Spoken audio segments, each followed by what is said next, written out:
Sir, subong ginaselebrahan naton ang Holy Week, no? May pagbag-o bala sa schedule sang inyo nga mga biyahe.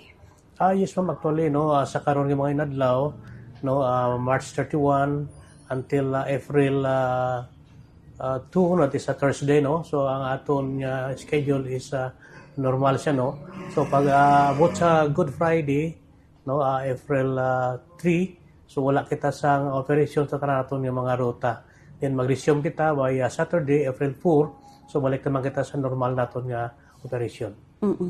Anong ginahimo nga preparasyon sa YBL, sir, sa nagadamo, no? Gina-expecta natin nga damo ang magbiyahe nga pasahero. Ano mo nga preparasyon? May gindugang bang mga units sang bus agud to nga ma-sustain ang kadamuon sang pasahero, sir? Yes, ma'am, actually no, ang Lubas Management no, is ready no, kami ara kita sang sufficient unit nga gina-ready para sa sini nga mga sitwasyon no. So then may ara makita sa mga reserve unit if in case no nga plakid ang aton nga mga pasahero, so pwede kita maka-add on sa aton nga mga units para lang ma-sibisyon naton ang aton nga mga riding customer.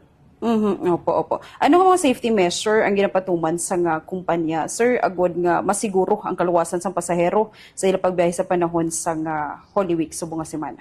Yes, ma'am, no, ang YBL Management no, nag-observe based sa tawag naton yung mga safety protocols. So, in the first place, no, bago magpasok ng aton mga pasahero sa aton nga mga terminals, no, ara ang aton nga mga security nga naga-check-in no, sang ilang nga mga bagahe. Likewise, no, ang physical checking. At the same time, no, aton mga conductor, gina-remind ginato no, nga always nga mag-observe sila no, sa during sa ilang travel.